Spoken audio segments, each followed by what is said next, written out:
2025년 7월 24일입니다. 글로벌 경제 여전히 좀 안개 속인데요. 오늘 저희가 함께 살펴볼 자료들 이걸 좀 깊이 들여다보려고 합니다. 네. 특히 그 미국과의 무역 긴장감 이게 좀 심상치 않죠. 최근에는 한미 간 2+2 통상 협의가 갑자기 미국 측 통보로 취소되기도 했고요. 맞아요. 그게 좀 아쉬운 부분이죠. 국내적으로는 또 해시태그 장바구니 물가 때문에 다들 힘들어 하시고요. 이런 복합적인 상황에서 우리 기업들 어떻게 길을 찾고 있을까요? 네, 그게 오늘 핵심 질문이 될 것 같습니다. 오늘 목표는요. 이 글로벌 압박이랑 국내 현실, 그리고 기업들의 어떤 핵심 전략, 이 사이의 연결고리를 좀 찾아보는 겁니다. 그래서 2025년 기업 환경의 큰 그림을 함께 그려보는 거죠. 바로 시작해 볼까요? 네, 좋습니다. 특히 기업들이 단순히 뭐랄까 버티는 걸 넘어서요. 이런 불확실성 속에서 어떻게든 성장의 기회를 만들려고 하는지 그 전략을 좀 자세히 봐야 해요. 자, 그럼 먼저 글로벌 상황부터 좀 더 자세히 보죠. 아까 말씀하신 것처럼 그 한미 통상 협의가 갑자기 취소된 거요. 이게 무역 전반에는 어떤 분위기를 만들고 있나요? 아무래도 미국이 관세를 부과할 수도 있다. 이런 불확실성이 여전히 시장을 좀 짓누르고 있는 상황입니다. 불확실성이요. 네. 그래서 예를 들면 프린서플 자산운용 같은 곳에서는 이런 것 때문에 S&P 500 지수 전망치도 좀 낮춰잡고 있고요. 전망치까지 낮출 정도로요? 그렇죠. 근데 이게 또 미국이 일본이나 EU랑은 어느 정도 협상 진전을 보이는 것과는 좀 대조적이에요. 우리랑은 좀 다르군요. 네, 그래서 프랭클린 템플튼 연구소 분석 같은 걸 보면 미국이 이 관세를 약간 협상 카드로 쓰려는 의도가 보인다 이런 분석도 있고요. 특히 자동차 산업, 이게 좀 뜨거운 감자가 될 가능성이 커 보입니다. 자동차요.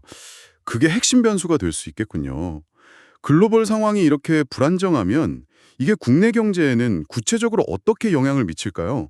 당장 피부로 와닿는 건 역시 물가겠죠. 자료 보니까 식료품 가격이 특히 좀 그렇던데요. 맞아요. 흔히 말하는 해시태그 장바구니 물가, 이게 너무 높아서 문제입니다. 이게 단순히 소비 위축, 여기서 끝나는 게 아니고요. 소상공인들, 특히 자영업자분들한테는 이게 정말 직격탄, 해시태그 자영업 직격탄이 되고 있어요. 자영업자분들 정말 힘드시겠네요. 네, 게다가 고령층의 빈곤 문제, 해시태그 노년층 빈곤율, 이것도 더 심각해지고 있고요. 또 이런 어려운 상황 속에서 청년들은 일자리 찾기가 더 힘들어지고 있죠. 기업들이 경력직을 선호하면서 해시태그 중고 신입 선호, 그냥 쉬는 청년, 해시태그 쉬는 청년 증가들, 이런 청년들이 늘고 있다는 분석도 나오고요. 정말 여러 면에서 어려움이 많네요. 그래도 기업들이 손 놓고 있지만은 않을 텐데요. 보내주신 자료들, 특히 CEO 노트나 고후보 리포트를 보니까 AI 도입 이야기가 많더라고요. 인공지능이요? 그렇습니다. AI가 이제 더 이상 먼 미래 기술, 이게 아니고요. 기업 경영의 핵심 요소로 아주 빠르게 자리 잡고 있어요. 핵심 요소로요? 네. 예를 들어 삼성 SDS의 패브릭스 같은 경우는 여러 데이터를 통합 분석하는 플랫폼이고요. 브리티 코파일럿은 업무 자동화를 돕는 AI 비서 같은 역할을 하는 거죠.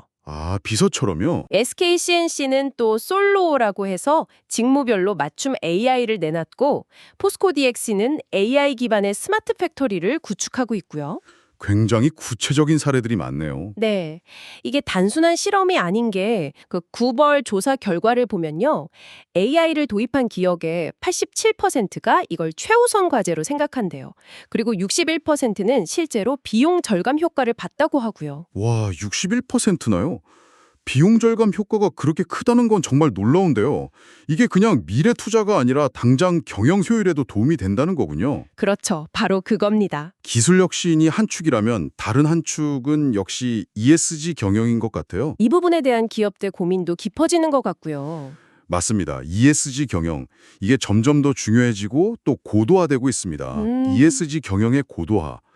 특히 기후위기 대응 때문에 탄소 중립 노력이 아주 활발한데요. 탄소 중립이요? 네. 예를 들어 SK그룹처럼 RE100 선언, 그러니까 필요한 전력 100%를 재생에너지로 바꾸겠다 이런 선언을 하거나 울릉도 전체를 아예 재생에너지 섬으로 만들겠다 이런 목표도 있고요. 또 두산에너빌리티는 SMR, 그러니까 소형 모듈 원전이나 수소에너지 쪽에 집중하고 있고요. 국내뿐만 아니라 해외 사례도 있죠. 네, 그럼요. 뉴욕 JFK 공항에 대규모 태양광 발전소를 설치한다거나 마이크로소프트가 협력사들한테까지 탄소 없는 전력을 쓰라고 요구하는 것 다 같은 맥락이죠. 협력사까지요? 범위가 넓네요. 네. 그리고 또 중요한 게 공급망 전체의 투명성을 높이려는 노력이에요. 스타벅스, 삼성전자, LG화학, 현대글로비스 같은 기업들이 여기에 힘쓰고 있죠. 공급망 투명성. 이게 단순히 뭐 착한 기업 이미지 이걸 넘어서요. 예측 불가능한 위험에 대비하고 회복력을 키우는 거. 리스크 관리와 회복력 강화. 이게 핵심 전략이 되는 겁니다.